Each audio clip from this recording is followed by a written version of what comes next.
जया किशोरी जी ने लिया है डियोर का बैग, धीरेन्द्र शास्त्री ने पहना है गुची का ग्लासेस और ये रुद्राक्ष के साथ आई थिंक डियोर का बैग और गुची के ग्लासेस नहीं अच्छे लगते हैं कई बार पब्लिक और पब्लिक ट्रोल करने लगती है। लेकिन मैं ये बताना चाहती हूँ जया किशोरी जी बचपन से भगवान के भजन गा रही हैं, बचपन से मतलब बहुत कम उम्र से।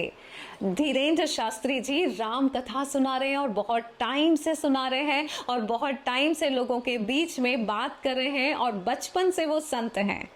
आपको पता है जब एक साधारण इंसान बन के जब हम लॉ ऑफ अट्रैक्शन फॉलो करते हैं, हम मैनिफेस्टेशन करते हैं और हमें अपनी पार्किंग में मर्सिडीज चाहिए, जबकि हमने ऐसा कोई बड़े बड़े झंडे नहीं गाड़े, उसके बाद भी मैनिफेस्टेशन में हमको मर्सिडीज और BMW चाहिए। तो आपको नहीं लगता ये जया किशोरी जी या धीरेन्द्र शास्त्री जी या कोई भी बड़ा संत जो बचपन से या सालों साल भगवान का नाम जप रहा है, भगवान की बातें कर रहे हैं, क्या उसका रिवॉर्ड टाइम नहीं आना चाहिए और उसे वो चीज़ें नहीं मिलनी चाहिए जो चीज़ें आपको अपने लिए चाहिए? सो इंस्टेड ऑफ ट्रोलिंग आप समझ जाइए उनका रिवॉर्ड का टाइम है और ऊपर वाला आप देना चाहता है। और डियोर का बैग और गुची ग्लासेस ये वो चीज़ है जिसके लिए हमको बहुत सारा धन देना पड़ता है, राइट? इसका मतलब सालों साल भगवान का नाम जपने के बाद अब जाके माँ लक्ष्मी उन पे प्रसन्न हुई है कि इतनी बड़ी बड़ी और क्लासी चीजें अब उनके पास आ रही हैं, तो उन्हें लेने दीजिए। संत गरीब हो ये जरूरी नहीं और सेलिब्रिटी के पास गुची बैग हो ये भी जरूरी नहीं। सो ये जो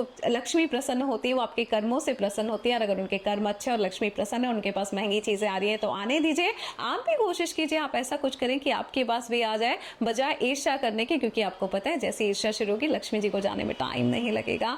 मैं लेकर आ रही हूँ मैं लक्ष्मी हूँ, एक बहुत अच्छी बुक जो कि मेरी 4th बुक है, 40 से 40 करोड़, करोड़ों की बातें प्रारंभ से प्रारंभ तक। अब मैं लक्ष्मी के बारे में आपको बताऊंगी किस तरह से लक्ष्मी आती है, किस तरह से लक्ष्मी जाती है। सो अगर आप धीरेन्द्र शास्त्री जी को या किसी भी संत को ट्रोल कर रहे हैं तो ये गलत कर रहे हैं। जब आप ट्रोल कर रहे हैं लक्ष्मी सबसे पहले उनके पास आए या नहीं, आपके पास से जाने में टाइम नहीं लगाएगी।